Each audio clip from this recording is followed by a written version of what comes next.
uz visām pusēm steidzoties. Būs grūtāk dienai beidzoties. Apstāties un ieklausīties sevī, vai apdomāt, ko citiem devi.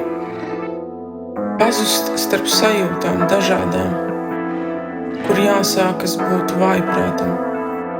Un tu domā un dari, neapstājies, līdz nākas pēkšņi zemē nogulties. Acis atvērtas vai aizvērtas tavējās, tas bija tavs sirdspuksts pēdējais.